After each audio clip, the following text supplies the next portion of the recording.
தீமோத்தேயுவுக்கு எழுதிய முதல் திருமுகம், அதிகாரம் 4.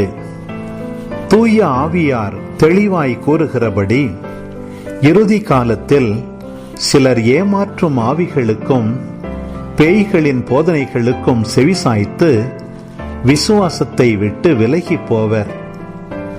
அலகைக்கு உரியவர் என்னும் குறியிடப்பட்ட மனச்சான்று உடைய பொய்யர்களின் வெளிவேடத்தால் கவரப்படுவர்.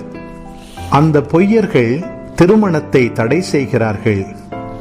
சில உணவுகளை தவிர்க்க வேண்டும் என்கிறார்கள். ஆனால் உண்மையை அறிந்த விசுவாசிகள் நன்றியுணர்வுடன் பெற்று உண்பதற்கே அந்த உணவுகளை கடவுள் படைத்துள்ளார்.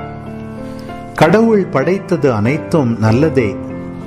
நன்றி உணர்வுடன் ஏற்றுக்கொண்டால் எதையும் விலக்க வேண்டியதில்லை.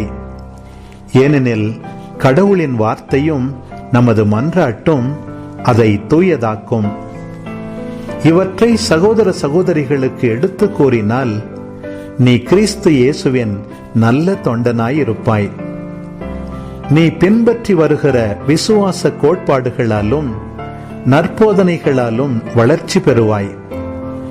உலக போக்கிலான புனைகதைகளையும் பாட்டி கதைகளையும் விட்டு விலகு. இறை பற்றில் நீ வளர பயிற்சி செய்.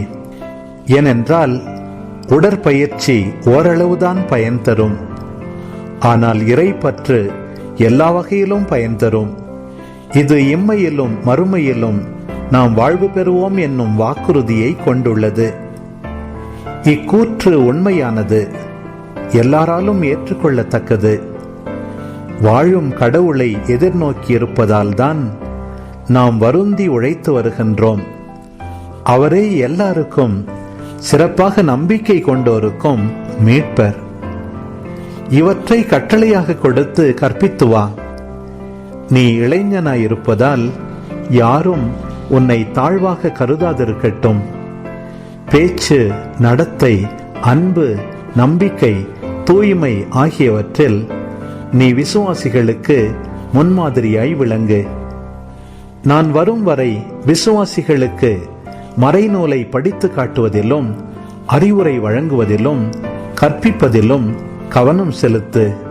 இறைவாக்கு உரைத்து மூப்பர்கள் உன்மீது கைகளை வைத்து திருப்பணியில் அமர்த்திய போது உனக்கு அளிக்கப்பட்ட அருள் கொடையை குறித்து அக்கறையற்றவனாயிராதே.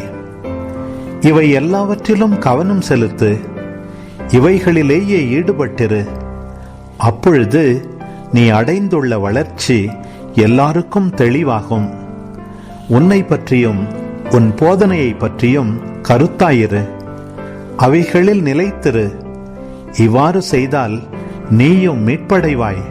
உனக்கு செவிசாய்ப்போரும் மீட்படைவர்.